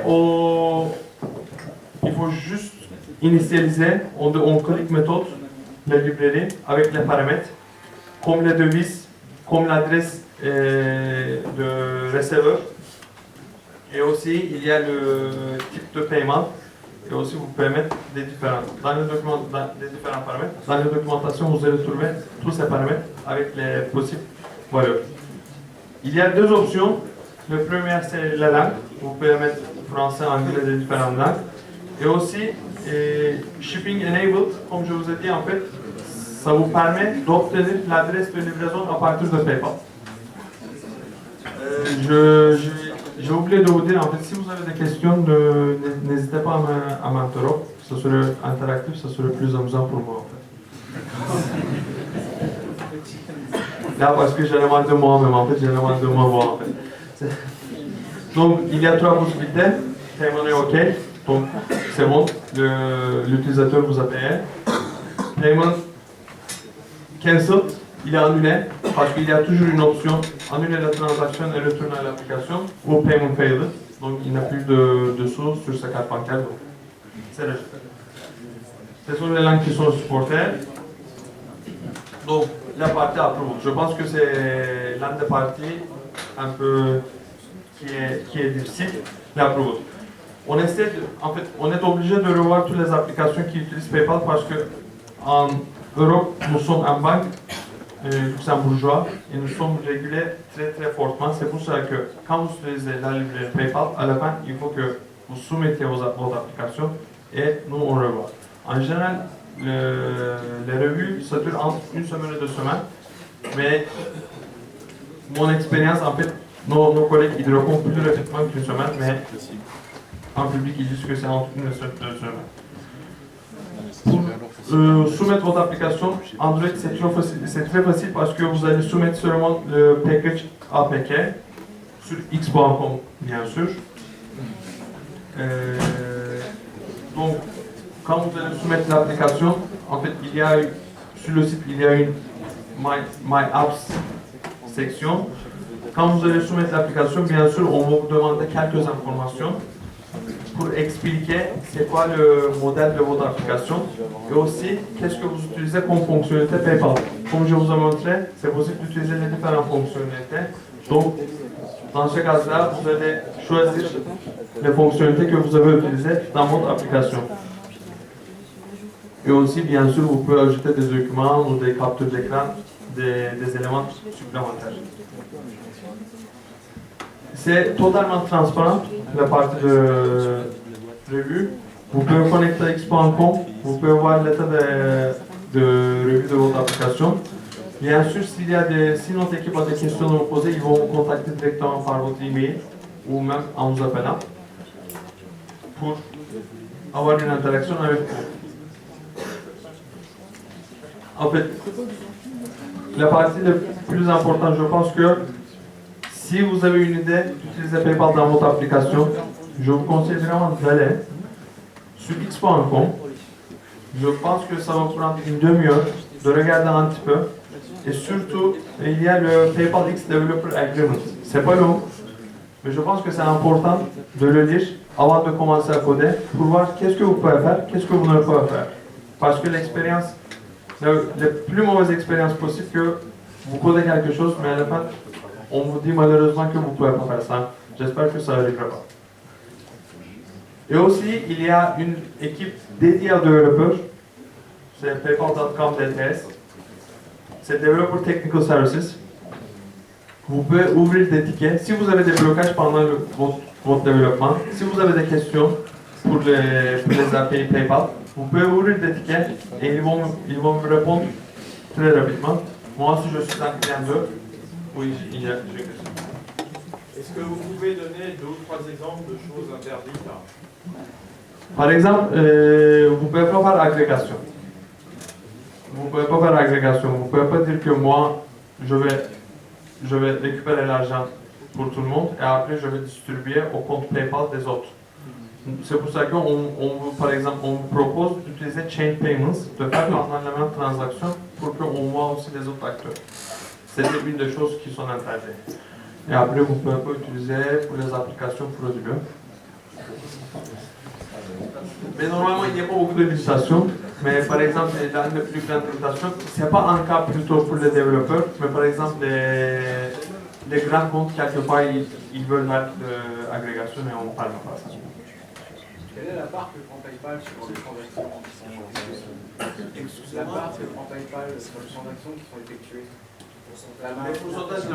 C'est en fait en France ça commence de 3,4% plus 25 centimes et ça peut diminuer jusqu'à je pense que 1,4%. C'est lié au volume que vous faites, que l'application fait. C'est sur le paypal.com/tarif, vous pouvez voir le tarif public, ils sont publics en fait, vous pouvez aller. En général, au début, on commence tous avec 3,4% plus 25 centimes par transaction. À chaque mise à jour de l'application, on doit refaire une soumission. Non. Non. En fait, une fois que vous utilisez, une fois que vous développez votre application, on va vous fournir une app ID. Donc vous allez utiliser cette app ID tant que vous ne changez pas le modèle ou l'utilisation de PayPal dans votre application. Est-ce qu'on a le droit de l'application de proposer à l'utilisateur du in-app billing ou du PayPal? In-app billing ou du PayPal? Oui, en fait, il y a des... Pour Android, là, c'est pas encore... Google n'a pas encore annoncé publiquement est-ce qu'il va... Si, c'est bon. Par exemple, sur iTunes, on ne peut pas faire in-app payment avec PayPal pour digital goods. Mais sur Google, je ne savais pas. Est-ce que ça dérange PayPal d'avoir d'autres moyens de paiement dans l'application? Non, ça ne dérange pas. En fait, mais ça, il sait pas. Surtout dans l'autre sens. Vous avez le droit de... Dans l'autre sens, Google, je ne suis pas au courant en fait pour le moment.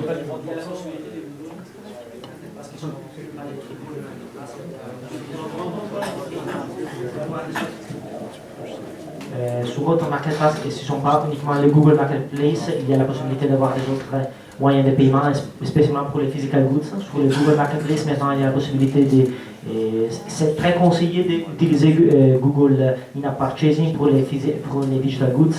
Pour les physical goods, il y a encore la possibilité et on est en discussion avec Google. naturellement pour des possibilités d'intégration sur les PayPal. Pour le moment, pour les digital goods, in-app payments, je pense que Google n'a pas une réponse exacte, n'a pas donné encore. C'est refusé? C'est uniquement le digital goods, c'est pas les livraisons physiques, on n'a pas le droit. Non, en fait, livraison physique, et pour les biens physiques, on peut utiliser in-app payment et on peut utiliser n'importe quelle méthode de paiement qu'on veut.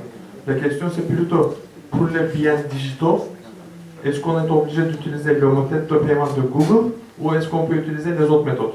Pour iTunes, on ne peut pas. Mais pour Google, ils n'ont pas encore annoncé officiellement ce serait quoi leur position. Voilà. Juste pour vous donner un exemple de ça, je ne sais pas si vous connaissez l'application Lyre sur iPhone. Lyre, c'est une application de réalité augmentée et peut-être quelqu'un peut dire le français, ça serait.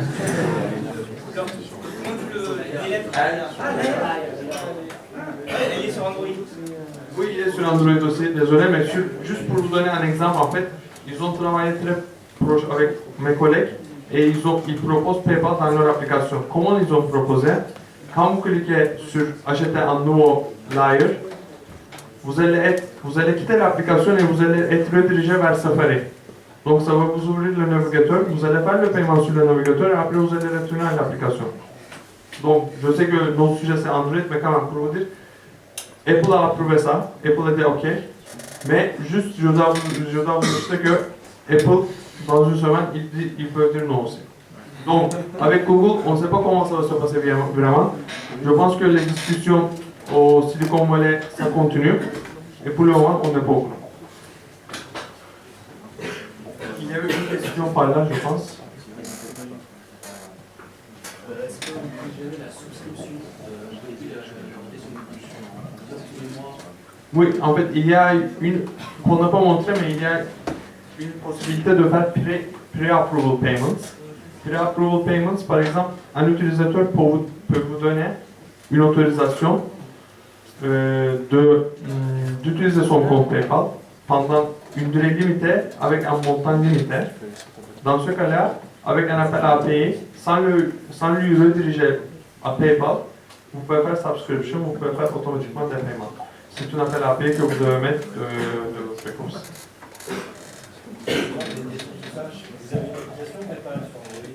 Oui. Pourquoi vous ne rendez pas tout simplement une attention publique sans qu'on ait intégré une bibliothèque en disant voilà, je lance l'attention, je donne l'identifiant de mon appli, je donne le montant, ainsi de suite. Et ensuite, l'application PayPal prend la main et applique à demander une confirmation plutôt que d'embarquer une bibliothèque. Comment ça se fait que c'est toujours pas mis en place? Est-ce que vous pouvez répéter la question? Je n'ai pas compris. Le Android permet aux applications de discuter entre elles. Vu qu'il y a l'application PayPal sur Android, pourquoi ne pas éviter d'avoir une librairie en plus en faisant juste discuter les applications? Je veux poser cette question à mes collègues, je ne savais pas ça. C'est pour ça que je ne peux pas vous donner malheureusement le pourquoi. Mais aussi, je pense qu'il y a l'avantage. Là, moi, personnellement, je préférais qu'un utilisateur installe mon application et mon application sur mon application, il peut faire tout. Oui, non, c'est dans le cas où elle est installée, c'est ça. C'est juste que moi, je préfère avoir juste à cocher un mot de passe ou si j'ai fait une transaction il y a 20 minutes, on ne me pose pas la question. En termes en tant que développeur, j'ai aucune de code à rajouter si ce n'est l'ensemble de la. Dans ce cas-là, oui, je veux monter cette information. Je sais pas, j'étais pas au courant.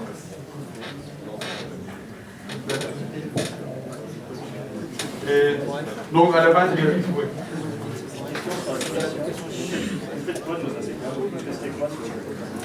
Sur les APK, qu'est-ce qu'on teste? Et en fait, très sincèrement, sur les APK, on teste comment vous avez utilisé le méthode de paiement. Parce que, très sincèrement, je peux vous dire, en fait, nous sommes le numéro 2 mondial en termes d'attaque fraude et en termes de phishing. C'est pour ça qu'on est heureusement, obligé de revoir toutes les applications qui utilisent notre librairie pour voir tout simplement, par exemple, au début, si c'est une vraie application, si ça veut vraiment quelque chose. Et après, malheureusement, les détails, moi non plus. En fait, c'est une équipe à part qui revoit les applications tous les détails, et je ne sais pas non plus, mais je pense que vous allez obtenir plus d'informations sur le site. Pour compléter la question qui a été posée juste avant, aujourd'hui quand on utilise le paiement PayPal sur un site web, il n'y a pas de restriction qui est faite, on crée son compte développeur et aussi son compte professionnel, et il y a une période de validation, c'est vrai, mais le compte n'est pas bloqué. Ça peut être très embêtant pour une application d'avoir bloqué, ne pas pouvoir la mettre sur le market, ne pas pouvoir exploiter PayPal. Pourquoi est-ce qu'il y a une distinction qui est faite entre les applis Android, qui vont avoir une rétention de quelques semaines apparemment, et les sites qui eux sont en ligne de toute façon et auxquels on n'empêche pas d'utiliser, simplement on les empêche a posteriori si on remarque qu'ils ont fait des erreurs. Est-ce que vous pouvez simplement expliquer ce choix? Oui, en fait, malheureusement je ne pourrais pas donner, je pense que des détails satisfaisants pour vous, mais quand même juste pour vous donner une idée, en fait les API qu'on a parlé sur x.com, en fait quand vous voulez utiliser sur le site web, il faut que vous passiez de la même procédure. Donc en fait, il y a le produit classique de PayPal. C'est vrai que vous pouvez ouvrir un compte PayPal et vous pouvez générer un bouton HTML et vous pouvez le mettre sur votre site. Tandis que dans ce cas-là, on va surveiller de près votre compte PayPal et il y a des différents contrôles au niveau de votre compte PayPal. Par exemple, si vous atteignez un limite sur votre compte PayPal, on va vous appeler, on va vous demander des justificatifs d'identité, etc. Tandis que sur le plateforme, depuis qu'on a lancé, en fait, parce qu'il y a les API, les modèles que je vous ai montrés, ils sont disponibles sur le web aussi. Depuis qu'on a lancé, il y a toujours cette procédure de revoir toutes les applications web, iPhone, Android ou quelconque, même des différents devices. Par exemple, on a utilisé sur le tablette Asus Chain Payment. Donc dans ce cas-là, notre équipe, ils ont tous vu, parce que je pense que c'est l'idée, on a vraiment ouvert les API et c'est pour ça qu'ils veulent que revoir. Ils veulent revoir les applications et les utilisations. C'est très rapide. Et malheureusement, je n'ai pas beaucoup d'informations dans les détails. Je vais vous donner mon email. On peut continuer à discuter si vous voulez. En tant que développeur, une fois que mon appli est approuvé, je reçois mon ID. Qu'est-ce qui m'empêche de changer et d'utiliser l'ID de l'application approuvée? À part notre confiance, rien. Mais dans ce cas-là, en fait, juste pour vous donner quelques idées, PayPal, dans le monde PayPal, il y a 8000 personnes qui travaillent. Et ces 8000 personnes, je pense que 2500 personnes qui travaillent pour risque, pour fraude, et pour sécuriser les paiements. J'espère que très rapidement, on va vous dire que vous avez changé votre application et on a annulé votre application. C'est ça le but, j'espère.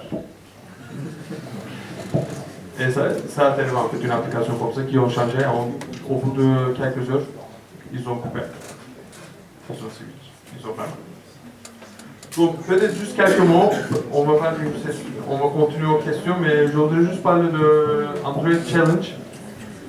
Nous avons lancé une Android Challenge pour les développeurs. Et en fait c'est global. Vous pouvez participer avec votre application Android qui utilise PayPal. Et il y a des récompenses. Le premier, il va gagner 25 000 $, le deuxième, il va gagner 15 000 $ et le troisième, 10 000 $. Je pense que personnellement, à part les récompenses monétaires, ce qui fait toujours plaisir, et ce qui est important, je pense que les applications, les trois gagnants, ils vont avoir un bon support de PayPal. Surtout par exemple, le premier, je pense qu'il aurait la chance de présenter à Innovate. Innovate, c'est l'événement que PayPal organise chaque année à San Francisco. Il y a des milliers de participations et le média, tous les grands acteurs de Silicon Valley, ils seront présents. Et je pense que l'application qui gagne, ils auront l'occasion de présenter à tous les grands acteurs de technologie aux États-Unis. Bien sûr, par exemple, j'espère que ce sera une application française qui gagne. Dans ce cas-là, notre équipe, parce qu'on a une équipe bien sûr locale à Paris aussi, notre équipe marketing ou notre équipe PR va donner le support pour que le grand public accède à cette application. Ça, c'est notre dossier. Les dates, le dernier date, c'est 14 mai. Il y a sur x.com/devchallenge, vous allez trouver cette information. Si vous avez une application intéressante qui utilise le paiement, vraiment, n'hésitez pas à participer. Vous pouvez envoyer l'application jusqu'au 14 mai. Et la catégorie, c'est très ouvert. Donc, toutes les applications qui a Android, développées sur Android avec PayPal comme moyen de paiement, et surtout la possibilité d'être sélectionné pour participer aux Innovate dans les mois d'octobre. Je pense qu'elle est une opportunité pour tout et on est à disposition pour vous donner des informations ou des autres informations que vous pouvez avoir. Ce sont nos adresses e-mail qui sont vraies. Orkut@x.com. Malheureusement, on ne peut pas offrir ces adresses e-mail à développeurs pour le moment, mais j'ai déjà remonté le feedback, on m'a posé plusieurs fois. J'espère qu'un jour on va ouvrir ces adresses e-mail au public, en fait, aux développeurs aussi, pas au public, mais aux développeurs. Donc je pense que là on est en question, oui. Juste pour préciser sur le concours, c'est quelque chose qui peut être très intéressant. Simplement, je pense qu'il pourrait être bien pour les personnes qui vont présenter, ceux qui vous ont écouté ce soir, savoir quels sont les critères principaux. Est-ce que c'est une application, je vois qu'on veut de l'effet wow. Est-ce que c'est une application qui doit être originale parce qu'elle est originale, parce qu'elle a un terme général original, ou c'est la manière dont elle va utiliser PayPal, qu'est-ce qui est mis en avant, la fonctionnalité, ou plus la manière, vu que c'est un concours PayPal et c'est tout à fait compréhensible, de comment PayPal a été mis en avant ou utilisé dans l'application. Quels sont les critères? En fait, les critères, c'est simple, utiliser PayPal, et après c'est plutôt votre application qui doit être différente. Parce que, en fait, on serait toujours content d'utiliser très différemment PayPal, mais pour nous, par exemple, on connaît tous Spotify. Spotify, là, pour nous, c'est wow. Et ils utilisent le produit classique de PayPal. Et j'espère qu'en fait, si on essaie de pousser les idées intéressantes, les idées nouveaux, et après, si on peut faire partie de cette idée nouveau au paiement, on serait vraiment content. C'est ça. C'est plutôt votre application, votre idée qu'on va juger, mais qu'on va regarder, qu'on va faire attention. Après, bien sûr, on veut que toutes les applications utilisent PayPal comme méthode de paiement.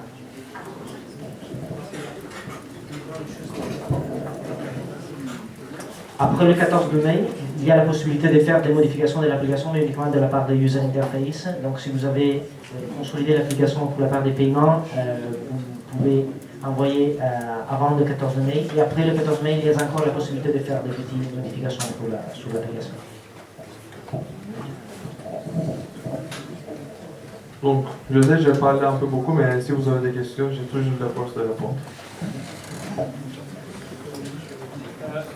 On en est où des discussions pour le paiement dans le market directement? Est-ce que ça sera... Il y a eu des rumeurs comme quoi on aurait un jour la possibilité de payer les applications Android directement avec PayPal. Est-ce que c'est toujours envisagé?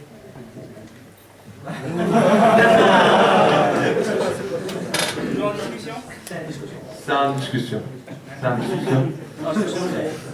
C'est une question ouverte.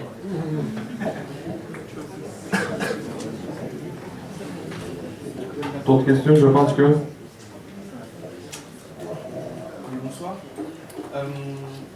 Imaginons donc mon appli, j'ai déjà fait la première soumission, ça a été vérifié, elle a été approuvée. Et moi, mon appli, je rajoute des fonctions.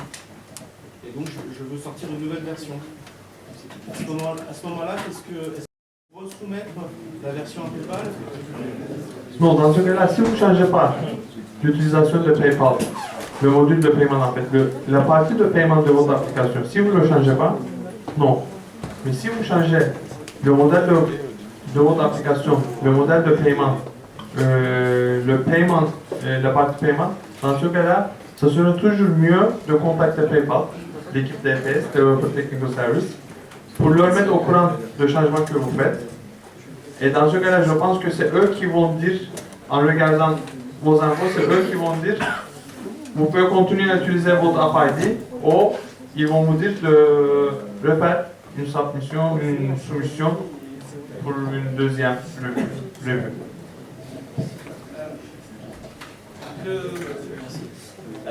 Est-ce qu'il y a déjà des applications qui intègrent PayPal qu'on puisse tester pour voir ce qui est faisable, effectivement, voir la réactivité, parce que on connaît PayPal comme acteur fort, par contre on ne sait pas ce que PayPal est capable de faire avec Android. Si le problème de la URL PayPal, c'est que pour l'instant elle est peut-être un peu jeune, et si elle crache souvent, si elle n'est pas réactive ou quoi que ce soit, ça ne donnera pas forcément envie de l'utiliser. Est-ce qu'il y a des applications sur lesquelles on peut tester? En fait, là, je veux vous dire que en France, je suis en contact avec des grands comptes. Je peux vous citer quelques grands comptes qui ont lancé sur iPhone, malheureusement, sur iPhone, des applications.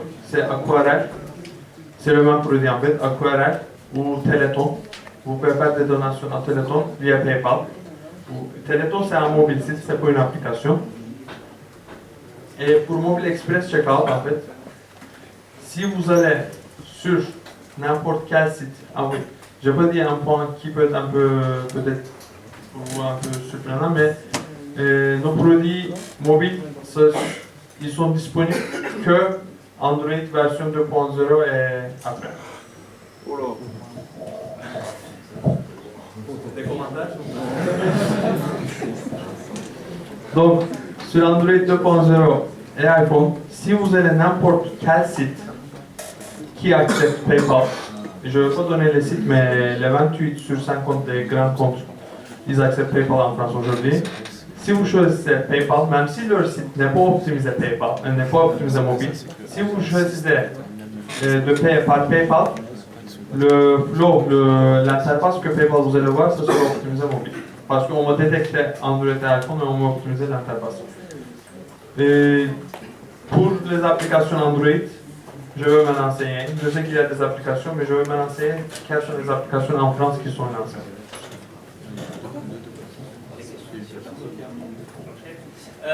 Est-ce qu'il y a des évolutions qui sont déjà prévues sur la librairie PayPal ou là il y a un socle et ça ne bougera pas? Et quelles sont les prévisions? L'un des projets qui est l'un des priorités de l'équipe mobile, je pense, c'est extendre tous ces produits en fait à tous les smartphones. Pour le moment, on est présent qu'Android 2.0 et iPhone. Mais quand même, on sait que Windows Phone ou BlackBerry sont importants aussi. Et je pense que l'un des priorités, c'est l'extension à tous les autres appareils. Et sinon, on essaye d'ajouter, par exemple, sur la librairie, pour le moment, c'est pas possible de payer par une carte de crédit. Parce que juste pour vous donner, PayPal, en fait, ça vous permet, si vous avez utilisé sur d'autres sites, vous avez vu, PayPal, ça vous permet de payer par votre compte PayPal. Mais si le site propose que PayPal, vous pouvez utiliser sans créer un compte PayPal aussi. Donc, je pense que cette année, j'espère, en fait aujourd'hui c'est mon collègue qui m'a dit qu'en Q3, on va ajouter cette fonctionnalité dans les librairies.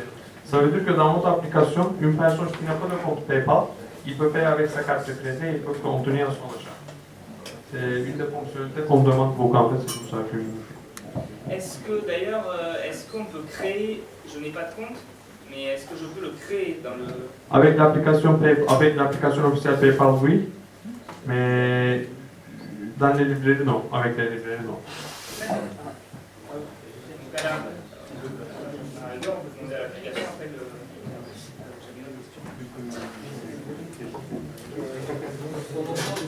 Poser une très précise encore sur la validation. Apparemment, quand l'utilisation a changé, on aurait un... Est-ce que tout le monde m'entend? Non.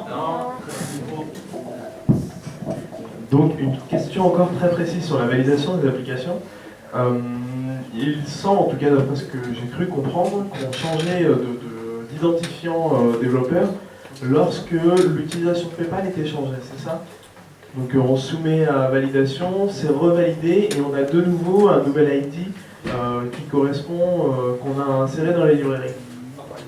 Ouais, c'est ça. Alors j'ai juste une question derrière, je comprends un peu le fonctionnement. Simplement, le problème, c'est qu'il y a des problèmes de mise à jour. Donc on valide notre V2, puis PayPal l'avait dit, on l'a republie sur le market. Et on se retrouve avec le temps que toutes les applications soient déployées sur les autres terminaux, ceux qui ont déjà téléchargé notre application. On a notre App ID qui va fonctionner X temps. Puis si tout le monde refuse les mises à jour, on va avoir notre ancien. Est-ce que l'ancien est désactivé? Ou comment ça se passe exactement la gestion de ces multiples App ID? Et peut-être qu'on peut faire des reverses. Est-ce qu'on a des réglages à faire en fonction des App ID? Comment ça se passe? Premièrement, je ne sais pas si on va vous donner encore une deuxième App ID ou non, malheureusement. C'est pour ça que, en fait, je vais être très sincère avec vous. La partie d'approval, je suis en contact avec les développeurs. Pour le moment, je n'ai jamais vu un développeur, très sincèrement, j'ai jamais vu un développeur qui s'est complaint de l'approval de PayPal. Jamais vu. J'espère que vous allez bien passer pour vous aussi. En tout cas, vous avez mon adresse email. C'est un vrai, vous pouvez tester là. Vous avez mon adresse email. Vraiment, n'hésitez pas à m'envoyer un email si pour me dire que je viens de mettre une application pour le review. Désolé, je ne sais pas les détails parce que vraiment c'est une équipe qui prend en charge. Je ne sais pas dans ce cas-là, c'est une bonne question. Je ne sais pas dans ce cas-là s'ils vous fournissent un deuxième clé, mais je sais qu'ils vont faire, en fait, PayPal prend les frais en transaction. Donc, si vous n'êtes pas payé, PayPal ne prend pas de frais. Donc, on va faire tout notre possible pour que votre application se continue au paiement. Je vais dire un mot parce que on a intégré PayPal dans l'application Rapoc justement. Et donc pour parler un peu du système de ProBall, en fait c'est vrai que nous c'était très rapide. En fait ça a pris moins d'une semaine, ça a pris peut-être 2 jours maximum. Et pour l'histoire des updates, je pense que en fait dans une application en général quand tu intègres la librairie PayPal, il n'y a pas vraiment de raison que tu changes ton modèle de PayPal, comment tu l'intègres. En fait, même si tu fais des updates sur ton appli, tu changes pas la façon dont les gens vont payer. Donc normalement, il n'y a pas de raison de changer l'App ID. Pour nous, il n'y a pas eu de problème, on n'a pas changé l'App ID. Donc je pense que dans la plupart des cas, ça se passe tranquillement. Merci pour cette partage de l'expérience, c'est vraiment utile. On a donc là, vous avez parlé d'iPhone, vous avez parlé un peu de Windows Phone. Est-ce que si je soumets mon application Android, est-ce que si je veux faire la même application sur iPhone et sur Windows Phone, est-ce que je suis obligé de refaire approuver les autres applications? Admettons quand pour Windows Phone ça sera disponible et quand c'est à peu près disponible pour iPhone. Est-ce que c'est la même App ID pour tous? En tout cas, pour le moment, c'est que iPhone Android, parce que notre produit c'est disponible que iPhone Android. Je pense que c'est le même App ID, mais dans ce cas-là, ils vont vous demander de préciser que vous allez déployer la même application ou le même modèle sur Android et iPhone. En fait, c'est une des questions qu'on pose. En fait, quand vous allez approuver, vous allez donner des informations, on a fait ça un peu rapidement, mais c'est l'une des informations que vous devez fournir pendant le truc. Une dernière, on parle, ça y est, enfin du NFC sur Android. NFC très lié au paiement. C'est un des plus gros usages du NFC, c'est le paiement. Est-ce que PayPal permettra d'avoir un SDK qui sera utilisé pour le NFC? Pour le moment, je ne sais pas. Mais je peux vous dire qu'à San Francisco, depuis une année, on paie avec le compte PayPal avec Billing Nation en NFC. Et plus près en Italie, on vient de lancer une application pour le métro. Donc vous allez vous connecter, vous allez créer un compte de RATP, je dirais, mais un RATP local Milano. Et après vous allez lier votre compte PayPal. Et vous allez avoir un sticker NFC où vous allez avoir votre téléphone qui supporte NFC. Et chaque fois quand vous allez prendre le métro, vous allez passer le NFC et le coût de billet, ça va directement être prélevé de votre compte PayPal. Par exemple, c'est une utilisation. Donc, je pense que pour le moment, on n'a pas de SDK, mais rien ne vous empêche d'utiliser NFC avec PayPal dans votre application. D'autres questions?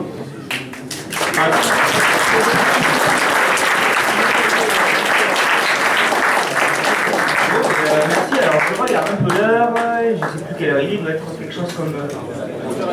il y a un petit quart d'heure à tenir, ça me laisse un peu de... Hein? Oui. Donc avant de commencer sur le petit buffet de pizza qui donc va arriver à Écart, donc ça me laisse un peu de temps parce qu'il y a 2-3 choses à présenter. Alors d'abord, donc il n'y a pas encore de session. Déjà la prochaine session n'est pas encore définitive. Par contre, je devais discuter avec 2 personnes sur le NFC. Je ne sais pas si elles sont là. Une. C'est toi? Ah, facile. Et il devait y avoir une 2e personne qui est peut-être pas venue. Bon, bah, tant pis. Donc j'ai des réflexions sur le NFC et on a une demande d'Yotasoft sur une intervention sur la réalité augmentée. Donc qui est en train de se préparer. Donc à avoir pour les échéances. Première chose, avant de laisser la place après pour Solution Linux, pour vous rappeler que ça arrive, donc Eyal va vous donner quelques mots sur le contenu de l'assaut et sur les difficultés qu'on a autour de l'assaut. Les difficultés. Non, c'est qu'on grandit en fait, on grandit et de Stéphane et Julien qui ont monté le POG il y a 4-5 mois, quelque chose comme ça. Aujourd'hui on est 9. Bon, je vois quelques têtes de gens qui étaient à la réunion il y a quelques semaines. Aujourd'hui, le POC, donc c'est 9 personnes qui se partagent de l'événementiel, de la coordination de chacun des événements, d'essayer de trouver aussi les personnes qui vont venir vous faire ces jolies présentations. Et on a un vrai besoin aujourd'hui. On a 2 personnes d'ailleurs que j'ai pu rencontrer ce week-end au Be My App. Je ne sais pas si elles sont là aujourd'hui. Il y avait un Alain et il y avait un autre jeune homme dont je ne me souviens plus le nom qui était intéressé. Je ne sais pas s'ils sont là. Bon, s'ils sont là, ils peuvent me croiser tout à l'heure au pot. Qui voulaient s'occuper peut-être de la vidéo. Donc on est encore en train de chercher des gens qui sont capables de gérer tout ce qui est diffusion des flux vidéo. Et puis l'idée c'est d'enregistrer tout ça et que ça puisse être vu et revu parce que c'est toujours très intéressant quand on a besoin sur un sujet concret d'avoir une vraie conf avec quelqu'un qui a préparé tout ce cours qui dure entre une demi-heure et 1 heure. Donc voilà, on a quelqu'un qui a envie de s'occuper de tout ça, on est déjà quelques-uns dessus, mais on recrute encore du monde dessus. Et puis ce dont on a besoin aussi, c'est d'un joli logo. Un joli logo, et puis tout ça, l'idée c'est d'avoir aussi un designer qui intègre l'équipe, qui va pouvoir nous suivre au fur et à mesure, qui va même pouvoir travailler à tout plein d'autres sujets, tout ce dont on a à faire, tout ce qu'on a à faire au sein de l'association pour que ça tourne. Donc voilà, c'est 2 profils qu'on cherche. N'hésitez pas à venir me voir pour ça. Sinon, je vais aussi pouvoir vous marquer mon email, POG, puisqu'on en a maintenant. Ouais, on en a, on s'organise comme on vous a dit. Donc mon mail, c'est très simple, c'est el@pog.fr. J'écris très mal, mais si vous avez des amis qui sont designers, qui pourraient être intéressés, qui n'hésitent pas à nous contacter et sur mon adresse mail el@pog.fr. Une petite remarque, Stéphane? C'était une aparté. Ok, très bien. Donc pour le coup, tous ceux qui sont là et qui pourraient être intéressés, n'hésitez pas à venir me voir. On est là pour ça aussi. Et tous ceux qui peut-être étaient sur Twitter, qui se sont manifestés il y a quelques semaines, on n'a pas pu vous recontacter. N'hésitez pas pareil à venir ce soir me voir. Et au pire, je vous recontacte demain. Voilà, on recrute du monde et on espère vraiment faire de jolies choses avec les gens qui vont nous rejoindre. On dit bon appétit ou pas? Ah, il y a encore des mots. Bon, on repasse le micro à Julien. C'était pour prévenir que ça a été filmé intégralement la conférence. Donc il y aura le montage qui sera fait dès demain. Donc si vous voulez revoir la conférence dans les semaines à venir, je sais pas, vous pouvez m'envoyer un mail, je vais le marquer aussi, comme ça sera fait. Donc ça sera pour les Eziarks, c'est sur la page Catchit de Dailymotion. Pour les autres, j'ai marqué l'adresse mail et je vous renverrai ça parce que c'est un peu long à écrire. Donc voilà, je passe la parole à Jules. Alors j'essaie de vous montrer juste comment suivre un peu l'actualité de tout ça maintenant que ça se structure. Donc on a un nom de domaine en pog.fr qui ne redirige vers rien pour l'instant, donc j'allais me concentrer. Ah voilà le problème. J'allais me concentrer sur le blog. Donc pour ceux qui ne le savent pas, donc on a un blog sur lequel pour l'instant on fait que les annonces et les retours sur les sessions. Maintenant il va y avoir toutes les annonces sur les choses annexes, donc le salon Linux, et je t'invite à avancer Cédric, je te laisse la parole derrière. Et dans les choses, alors il y a un lien pour soumettre des propositions d'intervention. Typiquement, Kevin a proposé sa présentation d'Acra par ça. Donc si on arrive à la mettre, donc, et il y a donc une page dédiée au live stream. Si vous ne pouvez pas venir, on va live streamer tout ça le plus souvent possible, espérons à chaque fois.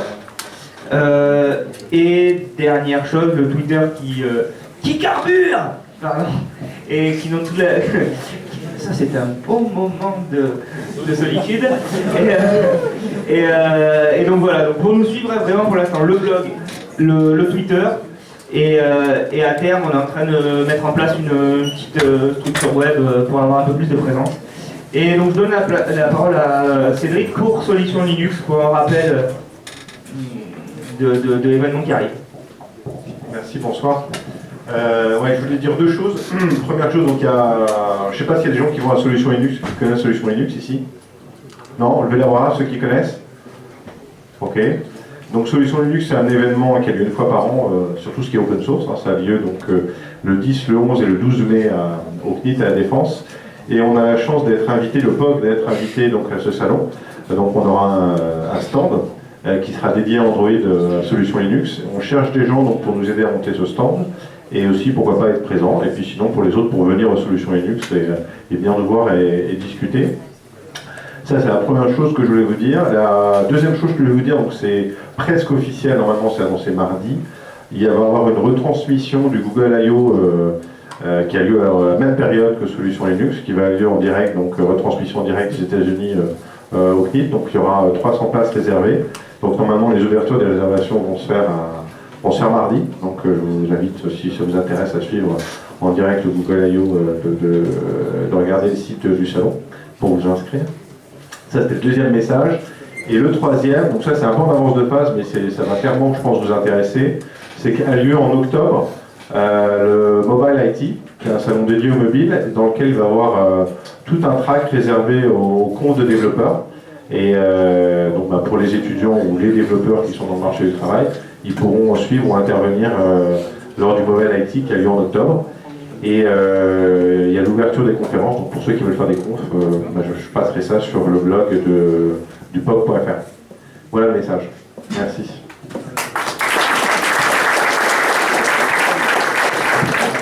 Il est quelle heure?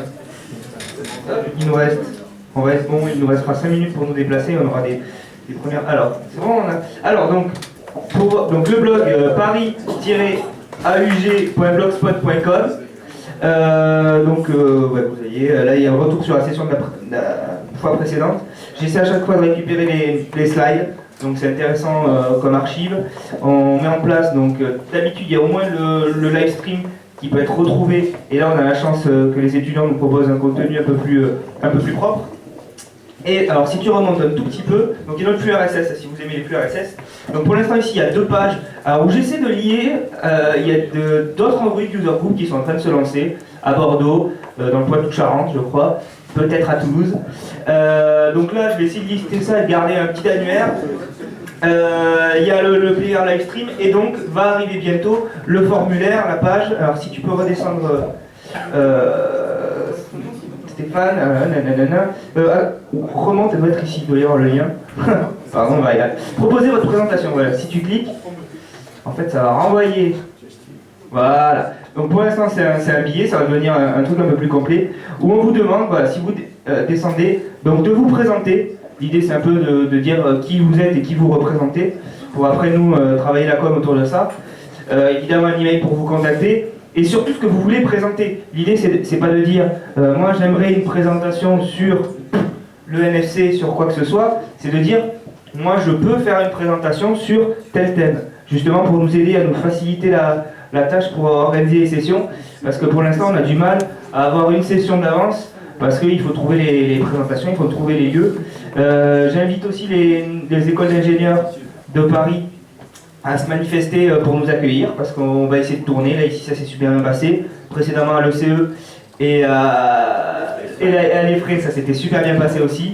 Donc voilà, on a une politique de se tourner vers les écoles d'ingénieurs pour les accueils, et de se retourner vers les entreprises pour des sponsors ponctuels pour financer donc le pot qui nous attend juste après. Voilà, merci pour cette session et merci d'être venu.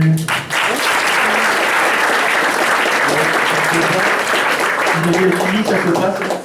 Hein? Oui, ils sont pas arrivés, je sais, mais on peut s'installer dans la pièce. Voilà, donc ça se passe.